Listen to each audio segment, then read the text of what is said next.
ნიკოლოზ ჯავახიშვილს რაც გაუკეთეს,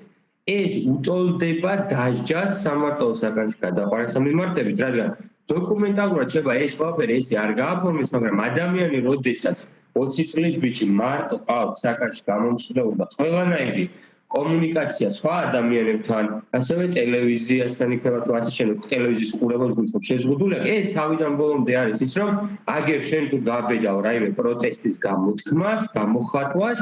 შენ დაიჯები და იქნები მარტო, არ გექნება არაფერი, არანაირი კომფორტი არ გექნება, ეხლა მაგალითად რევაზ კიკნაძესთან მიმართებით, ასევე როდესაც გადაყავთ ხოლმე სხვა